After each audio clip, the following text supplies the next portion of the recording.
To Latha's cook book. இன்றைக்கி mini vlog என்னன்னு பார்க்கலாமா? இன்றைக்கி என்னன்னாக்க உலக பைசைக்கிள் தினம், அதாவது வேர்ல்டு பைசைக்கிள்ஸ் டே அப்படின்னு சொல்கிறாங்க இங்கிலீஷில். சைக்கிள் ஓட்டிகளுக்கான ஒரு இம்பார்ட்டண்ட் நாள் இது. சைக்கிள்னாலே எவ்வளோ நல்லா இருக்குல்ல.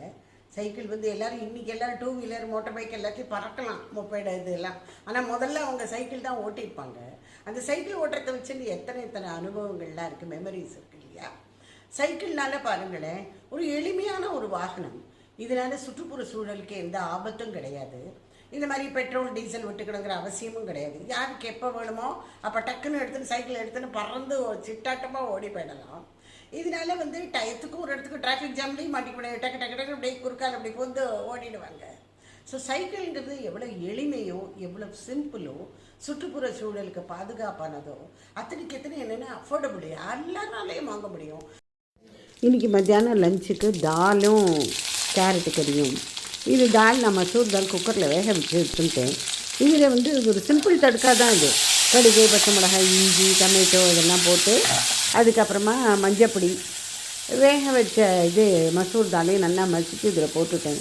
பெருங்காயம், உப்பு எல்லாத்தையும் போட்டு நல்லா ஜலம் விட்டு நல்லா நம்ம கரெக்டான கன்சிஸ்டன்சிக்கு கொண்டு அதுதான் இன்றைக்கி தால் சாவல். அது ரொம்ப சில நாளைக்கு ரொம்ப டேஸ்டியாக இருக்கும், நமக்கு பசிக்கும். அது ரொம்ப கரெக்டாக உட்காரும் இது இந்த மாதிரி ரெசிபி. அதுக்கப்புறமா கேரட்டு கறி.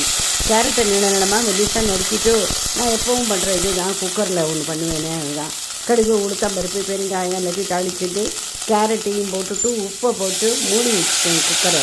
ஒரு 2 விசிலுக்கு மூடிட்டு இறக்கிட்டு வெங்காயம் போட்டு இறக்கி விட்டுட்டேன். ரொம்ப டேஸ்டியான கேரட் கறி நிமிஷத்தில் ரெடி ஆகிடும். இதெல்லாம் உங்களுக்கு ஒரு 5-10 மினிட்ஸ் இருந்தால் போதும், ரெடி. கொஞ்சம் இட்ஸி பிட்ஸிங்கிற கடைக்கு கொஞ்சமாக போயிட்டு ஷாப்பிங் பண்ணிட்டு வந்தேன். நான் வேறு என்ன பண்ண போகிறேன், ஸ்டேஷ்னரி ஐட்டம்ஸு, ஏதாவது கிராஃப்ட் ஐட்டம் அதுதான் வாங்குவேன்.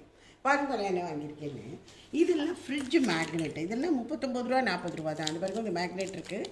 இதில் உங்களுக்கு வேணும்னா சின்னதாக ஏதாவது பெயிண்டிங், ட்ராயிங் எதாவது போட்டுக்கலாம், கோலம் மாதிரி கூட போட்டுக்கலாம். பாருங்கள் இது எல்லாம் ஃப்ரிட்ஜ் மேக்னெட்டு. ப்ளெயினாக இருக்குது. நம்மளோட கற்பனைக்கு இது பாருங்கள், இது கப் மாதிரி. இது பாருங்கள், இதெல்லாம் இது பிளாக்குன்னு சொல்கிறோம்ல. இது நம்ம எம்ப்ராய்டரி பண்ணுறதுக்கு, பெயிண்டிங் பண்ணுறதுக்கு ப்ரஷ்ஷுக்கு பதிலாக இந்த பிளாக்கை அப்படியே பெயிண்டிங் இதில் முக்கிட்டு நம்ம ப்ளவுஸோட நெக்லெல்லாம் போட்டுக்கலாம், நல்லா இருக்கும். இந்த பாருங்க, ஈஸி வே இதெல்லாம்.